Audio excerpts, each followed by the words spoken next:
Captain's log. Dr. Crusher buys an entire bolt of golden fabric. Riker wants some apples, and suddenly, apples appear out of nowhere. Indiana Troy tells us this is not an illusion or a dream. This is real.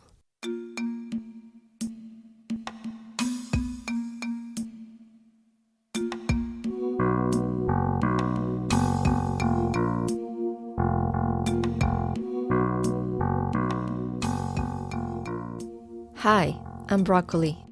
Welcome to Cancel Red Alert. Today I will talk about Encounter at Farpoint Parts 1 and 2. This is the very first episode of Star Trek The Next Generation, and it originally aired on September 28, 1987.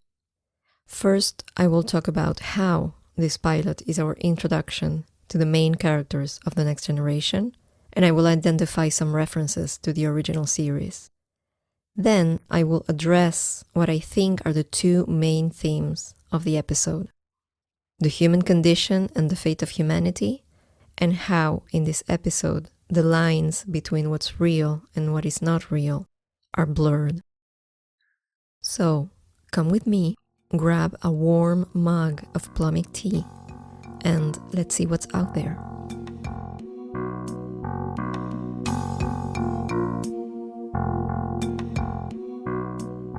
How do you begin telling a story? Where do you start? Especially when this isn't really the beginning of the story. It's a continuation of a story that started 2 decades before, in 1966, with Star Trek the original series. It's a continuing story, if you will, pun intended, by the way. In literature, there are many famous opening lines, but one of my favorites is the first sentence in Anna Karenina, the novel by Russian author Leo Tolstoy. It goes like this: all happy families are alike, but each unhappy family is unhappy in its own way. In analyzing the first episode of TNG, I am reminded of these words, not because of the unhappiness, but because the crew of the Enterprise is, in many ways, a family. And I think that as a family, they experience far more happiness than unhappiness. Yet their journey is a truly unique one, since their story takes place in a future where humanity has evolved past war, past poverty, and exploitation. So this is a type of happiness that I think you could say humans have never really experienced, at least not yet. Star Trek is the exploration of this hypothetical future and this hypothetical happiness. One thing I like to do is pay attention to the first scenes or the first images that introduce the audience to a show. In the case of TNG, we are introduced to the story with a majestic shot, really beautiful shot, of the Enterprise D calmly flying in space. This image then fades into a shot of Picard.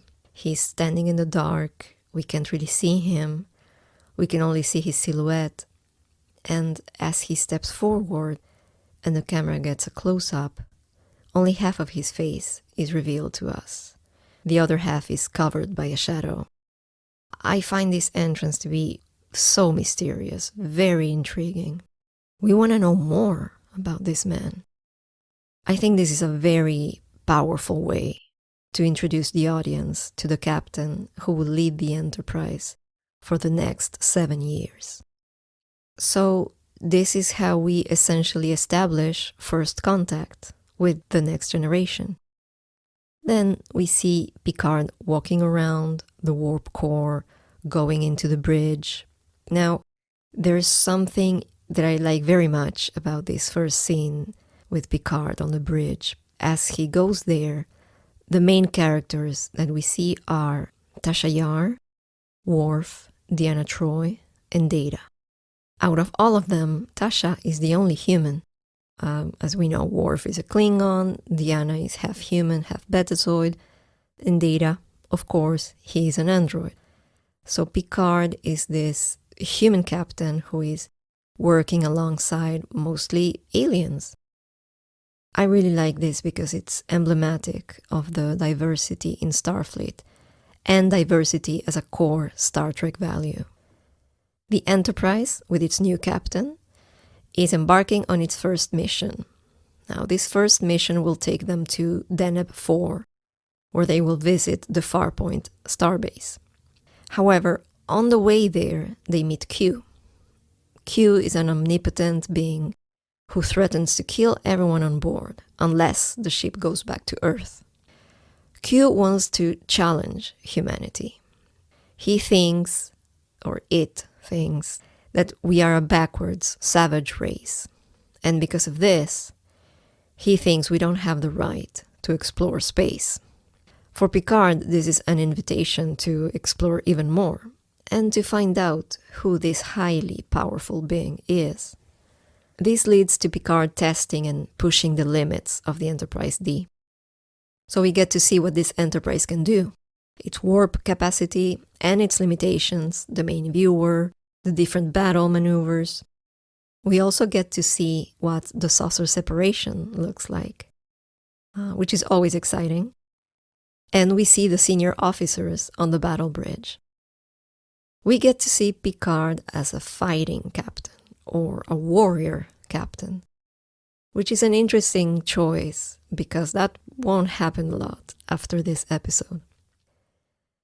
We also see the civilians on board the Enterprise being evacuated prior to the saucer separation. The civilians we see are being rushed to the saucer section, and we notice them because they are not in uniform.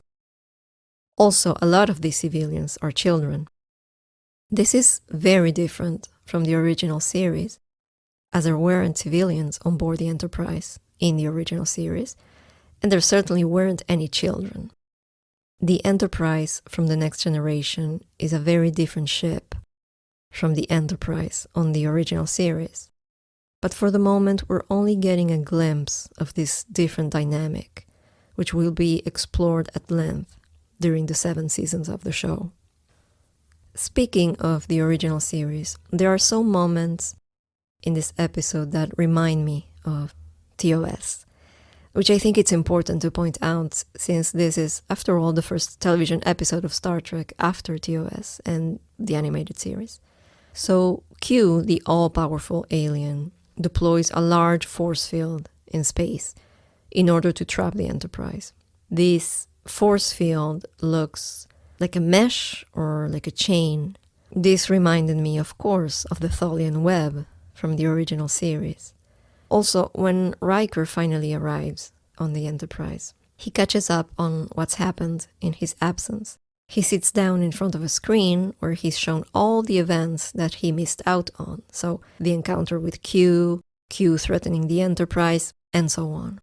This is something that happens on several episodes of the original series. We have a character, and sometimes the audience too, who are learning about a specific event by watching the recording of it on a screen. I don't remember this happening much for the rest of TNG though. I think it's possible that this type of storytelling would perhaps feel dated by the time TNG airs on TV. Having characters sitting in front of a screen to watch a recording of something that has already happened might have felt and looked perhaps futuristic in the 1960s, but not so much by the end of the 1980s. And finally, the most obvious reference to the original series is the presence of Dr. McCoy, who is now an admiral. McCoy is wearing a gray knitted cardigan with shoulder boards. It's almost like a uniform, but it's a knitted uniform. Almost like we were being told, he's an admiral. Yes, he's still in the military, but he's a grandpa admiral. And also he's wearing pants that I think are similar to the black bell-bottom pants from TOS.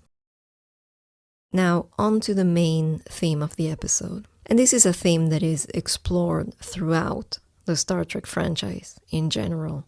The human condition and the fate of humanity. Humanity has a long history of violence and destruction. Can we be anything other than that? Is it a matter of evolving and growing out of it? Or is it just who we are as a species? When the all-powerful Q first appears on the bridge of the Enterprise, He is wearing clothes that are reminiscent of 16th century European fashion. He's wearing a heavy coat, a metallic breastplate with some golden ornaments, a black soft hat decorated with a feather, and a sword on his side. The 16th century was marked by violent colonization and slavery, and the ever-growing expansion of European empires. Q will then shape-shift into different costumes that represent particularly shameful episodes in human history. He wears a mid-20th century United States military uniform and talks about patriotism and putting an end to the commies. He is clearly referencing the Cold War, an era of geopolitical tension that resulted in destructive wars, political persecution, and the death and disappearances of thousands of people. He then wears something none of us recognize because it represents an image of the future in the Star Trek universe. At least it is the future for us, but for Picard, it's the past. Q wears a padded military uniform with a built-in drug dispenser, something worn by the military in the violent and chaotic late 21st century. Now, Q is adamant. Humanity is a violent race by nature. Our past dictates our future. We cannot escape from our condition. On Earth, we fought over religion and resources, and once we made it to space, we started killing alien races over similar disputes. We are irredeemable. We're too dangerous. We don't deserve to explore space, which is why the Enterprise has to go back to Earth. Picard insists this isn't true. Yes, our past is full of shame, but we have also made progress. We have evolved past many of our failures and weaknesses. Q then decides to solve the disagreement by putting humanity on trial. But the trial is anything but fair, as it is modeled after a World War III type courtroom. In this court, the accused are standing in the middle, while an audience is sitting in an amphitheater surrounding them. The people in the audience are laughing and jeering. They wear clothing that looks worn out and dirty, in mostly brown shades. There's something medieval about their looks. The judge shows up. It's Q, wearing an imposing red and black outfit supposed to evoke the robe of a judge, but also some kind of royal authority. The audience is rowdy and gets very excited whenever Q is violent. Q hovers over everyone as he is sitting on a flying platform. The message is clear. Here, Q is judge, prosecutor, and jury. Here, justice is summary and meaningless. This is one of my favorite scenes from this episode because it depicts a terrifying ambience that echoes some of the worst chapters of our past as human beings. And what makes it even more terrifying is that this court takes place in 2079. So it is supposed to depict our future. Or, as Picard describes it, the post-atomic horror. The people look destitute and in submission to a tyrannical despot, just like it's happened many times in our history. So the question is, will the future of humanity look just like our past? Picard concedes humanity is guilty of committing terrible violence, but the best way to know if we are still, as Q puts it, a grievously savage race, is to test us.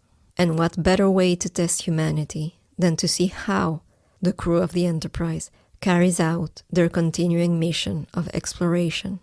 In this way, you could say, the 7 seasons of the show serve perhaps not as proof, but at least as an argument that humanity can and will do better. Finally, I want to talk about how, in this episode, the lines between what's real and what is not real are blurred.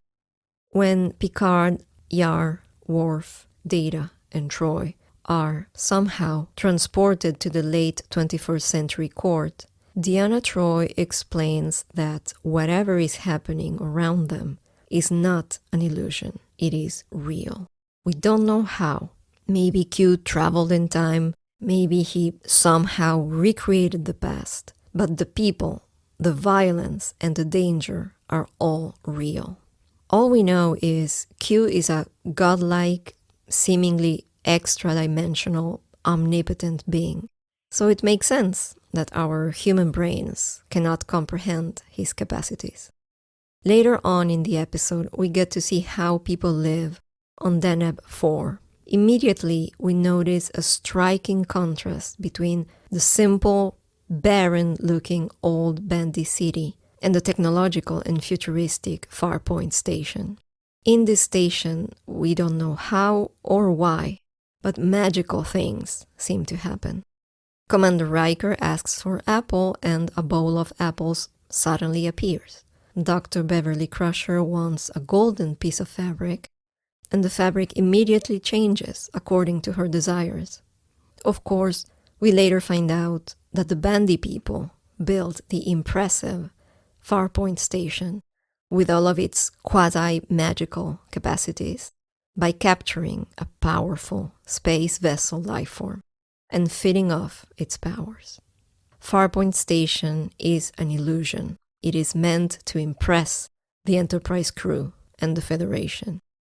So how real are the things created by the captive lifeform? Are they an illusion, like a psychological trick? Are they material, tangible things? Is the lifeform capable of transforming energy into matter, like a replicator? Or is it more like a holodeck? One thing we know for sure is that the pain felt by the captive lifeform is very real. Thanks to her psychic abilities, Deanna Troi can perceive this pain, in spite of the deception orchestrated by the Bandy. And later on, when the lifeform is released from bondage and joins its mate, it experiences such profound happiness that Counselor Troi can feel it too. Actually, Deanna is beaming as she explains what the lifeform is feeling. I just mentioned holodecks, and so I wanted to finish on that. Because even though holodecks or technology that is similar to the holodeck are featured before the Next Generation, it really is TNG that properly introduces us to the holodeck as an established technology. And of course, this happens in this episode, the very first. We first see the holodeck when Commander Riker goes there to meet Data.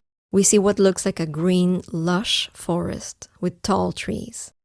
Then Wesley shows up and he actually falls into a water stream and Data has to rescue him. The choice to have Data inside the holodeck when we are introduced to it is a very interesting one. We pretty much have a technological simulation inside of another technological simulation. Data, an imitation of a human, is inside a virtual imitation of plants and vegetation. They both look like the thing they imitate, yet they are not the thing they imitate. Does that mean they are not real? When Wesley falls in the stream, he is saved by Data, and his clothes are all wet, his hair too. That looks very real, and it certainly feels real to Wesley. But is it?